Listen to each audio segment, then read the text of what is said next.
Bueno, otros componentes del BEP, que esto sí ya lo trae el formato de BEP como tal, son estos que vemos acá. Como les digo el día de hoy, pues para cumplir un tema de requerimientos BIM, voy a mencionarlo, pero quiero enfocar más que todo en el tema de esta interventoría de supervisión, que es la que queremos o la que debemos pensar nosotros cuando estamos entregando el BEP, ¿sí? No solamente debemos pensar en el deber ser de la ISO 19650, sino también pues en el poder ser de que hay un interventor, de que va a haber alguien que revisa y que ese alguien que revisa se va a prestar especial atención en ciertos detalles, ¿sí? Bueno, en términos de información general, esto sí no hay, digamos, discusión. Esto viene en el EIR, viene en el anexo técnico, en los términos de referencia. El interventor simplemente compara y el supervisor chequea pues de que sea lo que se había planteado inicialmente. Yo creo que aquí es cuando uno firma un contrato y dice, bueno, el proyecto se llamaba Proyecto A y yo debo hacer el proyecto A. No hay forma de cambiarle las condiciones. En términos de objetivos, sí va a haber una dualidad acá importante y es que el EIR puede tener unos objetivos, pero el contratista, con base en su capacitación BIM o en su estado BIM actual, eh, deberá plantear unos objetivos donde incluya la creación, elaboración, modelación, actualización, modificación y o maduración de la representación digital del objeto contractual. Es decir, que él mismo tenga que tener claridad de cómo va a ejecutar tanto documentación, información o modelado BIM durante todas las etapas del proyecto, ¿sí? Es decir, que puede crear objetivos nuevos, puede crear propósitos nuevos, puede integrar usos de modelo. Es más, hay un componente importante que lo vieron con el ingeniero Alberto, que yo lo mencioné muy por encima, y es que la mayoría de proyectos para poder crear objetivos BIM o propósitos BIM o metas BIM se basa en los usos que tiene el BIM Kit o que tiene la ISO 19650 o que tiene la entidad que está ejecutando el proyecto. No vamos a decir mentiras, lo que están haciendo muchas entidades ahorita es que no cogen de referencia un estándar, sino que ellos definen los usos BIM en sus documentos. ¿Ok? Entonces nos toca basarnos en lo que ellos tengan, investigar el uso BIM que ellos plantean, ver si hay similitudes en la vida real, etcétera, etcétera. ¿Sí? Eso es como cuando uno dice, bueno, voy a revisar el hormigón, ¿sí? Pero pues en Colombia se le llama concreto. Entonces, pues simplemente validar cuáles son las similitudes eh, de lo que existe y lo que llama la entidad, ¿sí? El interventor va a revisar es eso, los usos BIM y que haya congruencia con el objeto contractual. Por eso, fíjese la importancia entonces de darle relevancia a que los objetivos, las metas y el propósito BIM sean basados en los usos BIM. Y bueno, no recuerdo porque ustedes ya fueron el corte más antiguo, pero cuando hicimos el EIR, esto era lo que mirábamos, los usos BIM, ¿sí? Más que todo. La supervisión chequea y revisa que haya congruencia con el EIR, ¿sí? Más allá de chequear estos componentes, no entra a menos de que el interventor haga una observación al respecto. Bueno, aquí hay unos ejemplos de objetivos BIM que integran usos BIM. eh, no explícitamente, pero digamos que son ejemplos que he encontrado por ahí en la literatura, ¿sí? De entidades que ya plantean objetivos basados en esto que estoy mencionando, ¿ok? Bueno, para la ejecución del plan de trabajo como tal, cuando hablamos de entregable BIM dentro del BEP, ¿sí?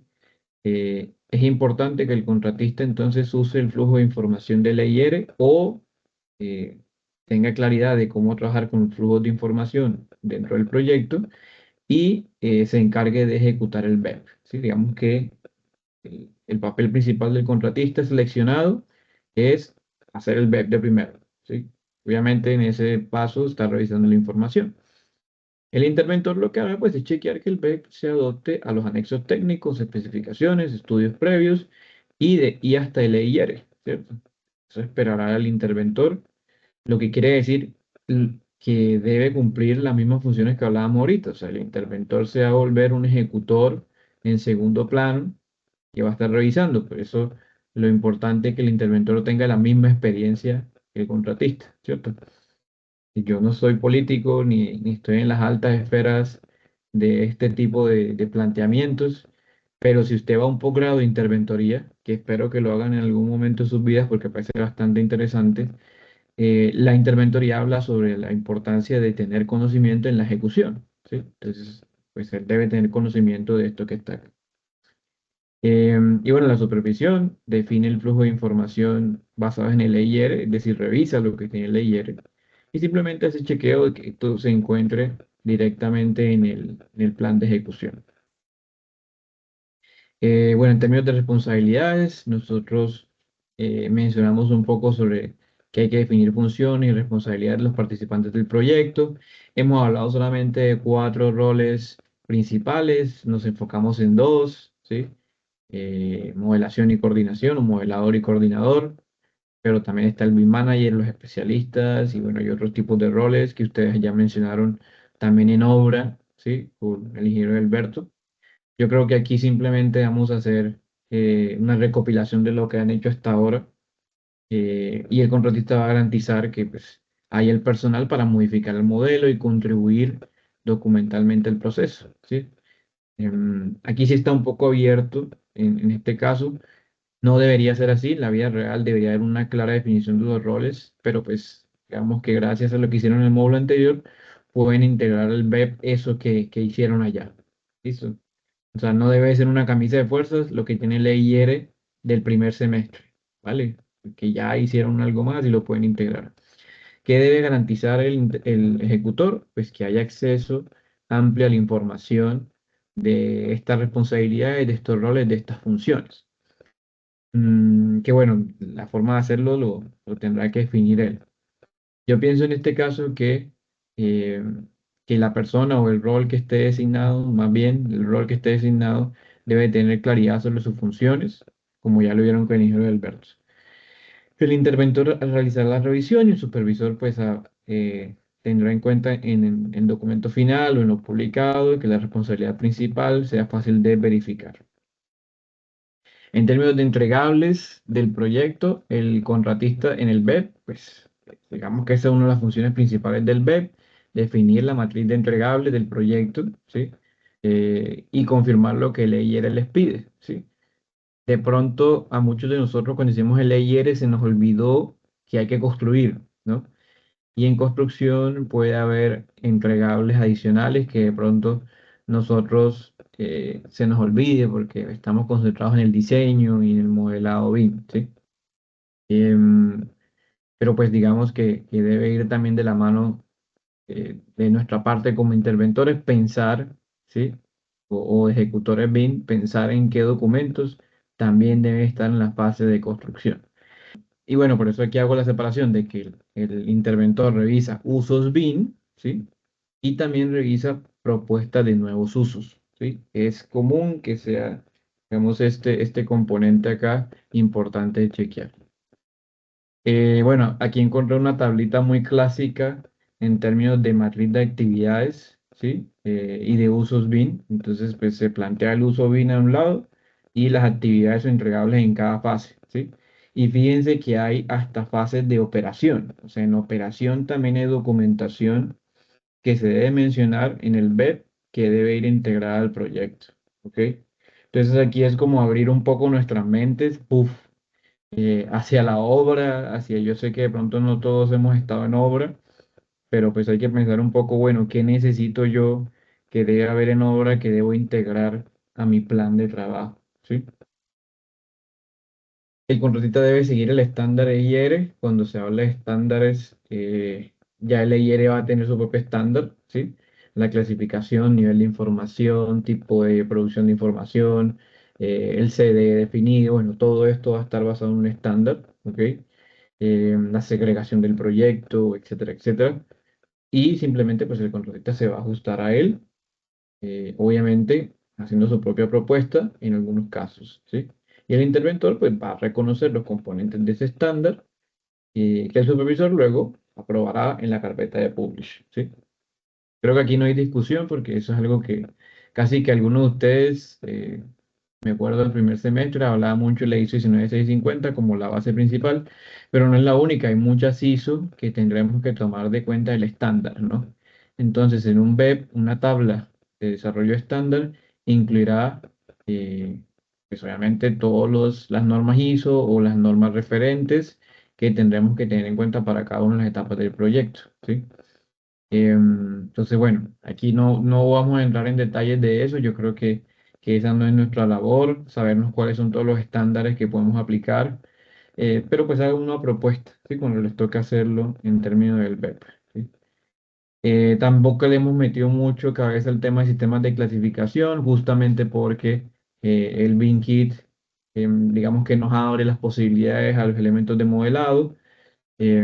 Pero pues digamos sí mencionamos que existía en documentos que nos daban una referencia, nos daban digamos una forma de identificar el sistema de clasificación dentro de los modelos. Entonces también se puede mencionar dentro del componente pues de estándar aplicable. Que si quiero hacer una especial anotación el día de hoy, ¿sí? Pues como para no agregarme mucho tampoco, es el esquema de intercambio de información, ¿cierto? Nosotros pues nos quedamos con la casa Autodesk, ¿sí? Eso es lo que hemos estado hablando, ¿cierto? Pero digamos que no solamente por facilidad, sino por el dominio del mercado que tiene esta casa, ¿vale? Sin embargo, pues ya conocemos el tema de los modelos IFC, ¿sí? Y la importancia que esto pues, tiene en el desarrollo de información, en cómo terminar el modelo, que el modelo pues, no se comparte en RBT, sino se comparte en IFC, y esto se debe a que el Industry Foundation Class es un formato que pues es más universal desde el punto de vista de modelado. No le hemos dado suficiente importancia a esto, pero sí habría que darle importancia cuando el EIR tenga un estándar de creación de IFC, ¿sí? Los IFC tienen su propio estándar y dependiendo de eso tendremos que definir un IFC, ¿cierto? En términos de modelado, pues existen varias versiones de creación de este tipo de archivos. Revit las maneja casi todas porque pues está actualizándose cada año, ¿sí? Y bueno, digamos que en términos generales, en la industria se manejan IFC 2 y IFC 4, que son las versiones del tipo de archivo que pues nosotros esperamos que maneje eh, softwares, ¿cierto? Del proyecto BIM. El IFC recuerda que es un formato universal que en términos generales pues es lo que se recomienda para hacer un manejo de OpenBIM, ¿sí? Que simplemente vamos a definirlo acá, al igual que los otros dos componentes que están acá. Es una mención a lo que nosotros esperamos que se ejecute durante el proyecto, que se entregue al final de la etapa de diseños, ¿sí? Y algo así como que, bueno, ya estamos ejecutando los diseños que esperamos nosotros encontrar luego para obra o que el interventor obtenga en obra, ¿cierto? El interventor puede que no tenga Revit, ¿sí? Puede que no tenga ni siquiera un software para visualizar, sino que todo lo tendrá que ver en BIM 360. Entonces el IFC me permite hacer también un chequeo de geometrías, un chequeo que la información existe, etcétera, etcétera, ¿sí? Pero bueno, eso ya tendremos que, eh, digamos, o la recomendación es estudiarlo ustedes por aparte. Esto hasta puede ser también una buena forma de integrar una monografía acá, ¿no? De cómo generar toda la concepción de OpenBIM dentro del BIM Kit, ¿sí? De una forma más tangible. Sí existe, eh, pero la auditoría BIM no está enfocado en él en estos momentos. Esperamos que sea así en el futuro, ¿sí? Bueno, aquí están los formatos y su clasificación, más o menos como unas diferencias hacia dónde se enfocan. Obviamente, a medida que pasan los años, creo que, si no estoy mal, ya está el IFC 5 o está en proceso de salir, no recuerdo. Pero bueno, en Colombia no se usa mucho, pero sí hay que dejarlo establecido porque en algún momento estos modelos tendrán que ser usados para una operación y muy seguramente en algunos años la operación va a requerir de este tipo de archivos, ¿sí? No podemos dar fe ahorita. No sé si a ustedes les ha tocado proyectos que les exijan la entrega de diseños en IFC. Es común que se haga por términos de selección, de visualización, geometría, chequeo en obra, etcétera, etcétera. Eh, pero en términos de uso de cantidades de obra o de pronto de cronogramas o cosas así, resulta ser un poquito más difícil de usar, aunque ustedes vieron que depende también del proyecto. ¿Qué se está usando ahorita en estos momentos? Pues se usa es para que el dueño del proyecto que no tiene Revit, que no tiene, o hasta no tiene acceso a BIM 360 a veces, a través de visualizadores como BIM Vision, no sé si ustedes lo conocen, que lo pueden buscar en internet, descargar, puedan chequear la geometría del proyecto, puedan revisar eh, los componentes que tiene el modelado. Muchos modeladores lo que hacen es al crear los elementos de la familia de modelado, pues activar la opción de IFC, activar el componente FC, cambiar colores, etcétera, para que sea más fácil de revisar por parte de un supervisor o de una entidad contratante, ¿sí? Esto, pues hago la relevancia ahí. Y lo otro que revisa el estándar, pues el nivel de información, de esto sí hablamos mucho nosotros, qué nivel de información alfanumérica tiene, esto sí lo hicimos nosotros, que es la auditoría BIM, ¿sí? Le dimos un peso importante porque pues es lo que nosotros pues acá en el posgrado creemos fielmente que va a ser más relevante en términos generales, sobre todo porque la casa de software que manejamos es la que se va a manejar en el ambiente o la que se maneja mayoritariamente, pero bueno, no quiere decir que con el LOI solucionamos todos los problemas de exportación de los archivos, ¿no? ¿Sí? Realmente lo solucionamos con la definición del BEP, ¿sí? El level of development, ¿cierto? La producción de información, la nomenclatura, estructura de carpetas, bueno, todo el estándar que hemos manejado hasta ahora se integra al BEP, ya más explicado en versión futura, ¿sí? En términos de infraestructura tecnológica, el contratista debe proponer el CDE, eso es lo que se espera, ¿sí?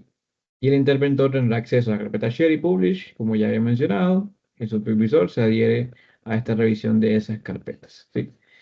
Bueno, para finalizar el día de hoy, pues simplemente hacer una mención general de los formatos de planes de entrega, los checaremos la próxima semana un poco más a detalle, y de los formatos de plataforma y producción BIM, ¿sí? En términos de producción de información BIM, otra vez es importante mencionar que el BEP define los estándares de producción basados en la NTC ISO 19650. em, Plantean los criterios y normativas necesarios para ejecutar el proyecto BIM en términos de gestión, compartir información, ¿sí? Y como le mencionaba el ISO 19650, pues menciona el IFC y con el IFC tendremos que ir a otra ISO a chequear cómo se generan estos archivos, ¿sí? También hay otro tipo de formatos de OpenBIM como son el COBI, ¿sí? COBIE o COBIE, que pues, puede ser una opción también para la generación de archivos. Yo creo que pues simplemente nosotros definir el IFC en términos generales, con eso saldamos por ahora el tema de visualización final del BEP o la producción de información. ¿Qué componentes sí estamos integrando obligatoriamente? El modelado, ¿sí? El modelo como tal, en la versión que nosotros definamos, que en este caso es RBT. Las simulaciones, no recuerdo si alcanzaron a hacer alguna simulación en Naivor, no me acuerdo si discutimos eso con el ingeniero Alberto, pero pues puede ser posible con todo lo que ya hicieron. Y la generación de planos y cuantificaciones que también se vio, ese es un componente que está integrado a la producción de información BIM, ¿sí? Entonces fíjese que hicimos lo necesario, ¿sí? Eh, un 4D, un modelado y una generación de plano. Eso es lo necesario en términos de BIM, ¿sí? Hasta la etapa de coordinación, ¿no? Ya en etapas de especialidades, pues ya van a surgir muchos más detalles, ¿sí? Por ejemplo, en términos mecánicos, debería haber un análisis de energético, un análisis de pronto a detalle de los equipos, cómo funcionan, bueno, hay otras variables que se pueden mencionar, ¿sí? Buenas prácticas, pues revisión de conflictos, interferencias, eso también tenemos nosotros, esos archivos. Yo no los tengo acá en mi carpeta, ¿sí? Pero pueden hacer parte de esta carpeta final de WIP, ¿no? O sea, que pueden tener aquí también tablas de cantidades, informes de interferencias, informes del el clash, eh, informes de clash detective, etcétera, ¿sí? Lo importante pues es que ustedes tengan toda la información final en su carpeta WIP y esa va a ser con la que van a trabajar y esos archivos son los que van a mencionar en su web, ¿sí? Eso es como lo único. Bueno, aquí hay una definición del COBI, ¿sí? Que es un formato también bueno, un estándar internacional que tiene un formato también de OpenBeam que podemos utilizar y que haga una comparación de manejar formatos COBI o COBI, perdón, IFC, ¿cierto?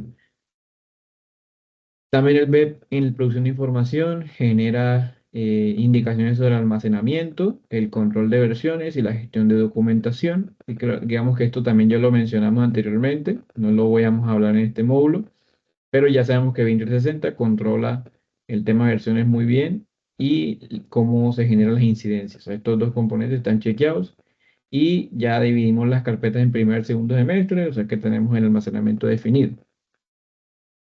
¿Qué otro componente debe contener que vamos a hablar la próxima semana? Bueno, en términos generales debe tener estos componentes de colaboración, gestión de información, aseguramiento de calidad, eh, redacción de documentos, piezas de comunicación o producción de información, ¿sí? Eso es lo que nos trae de pronto la guía DUPIT en términos de lo que debe tener en producción de información el BEP, ¿sí?